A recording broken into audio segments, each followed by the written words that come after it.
धनकुटाको मूलघाटमा रहेको तमोर नदीको पुलको क्षमता भन्दा बढी भार भएका सामान ओसार पसार गर्नुपर्ने भएपछि नदीमा अण्डरपास निर्माण थालिएको छ। संखुवा सभामा निर्माणाधीन अरूण तेस्रो जलविद्युत आयोजनामा बढी ओजनका सामान लैजान अण्डरपास निर्माण थालिएको हो। तमोर नदीको पुलको अधिकतम भार वहन क्षमता 70 टन छ।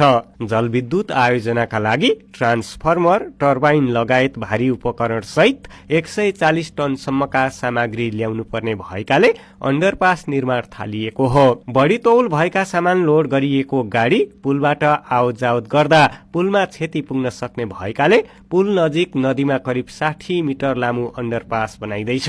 हिउँदको समयमा नदीमा पानीको सतह कम छ। पानीको सतह बढ्नु अघि नै भारी सामग्री ओसारी सक्ने गरी तयारी अघि बढाइएको आयोजनाले जनाएको छ। यता धरान धनकुटा सड़कको अधिकतम भार वहन क्षमता करिब 40 टन मात्रै छ, तर सो भन्दा बढी ओजनको सामान ल्याउन लागिँदैछ, जुन नियम विपरीत हो। सड़कको क्षमता भन्दा बढी भारका सवारी साधन सञ्चालन गर्न नपाइने सड़क डिभिजन कार्यालयले जनाएको छ। राजमार्ग प्रयोग गरेर सामग्री ओसार पसार गर्न नेपाल सरकारले स्वीकृति दिएको दावी गर्दै अरूण तेस्रो जलविद्युत आयोजनाले बढी ओजनका सामान सहितको गाडी ल्याउन लागेको हो।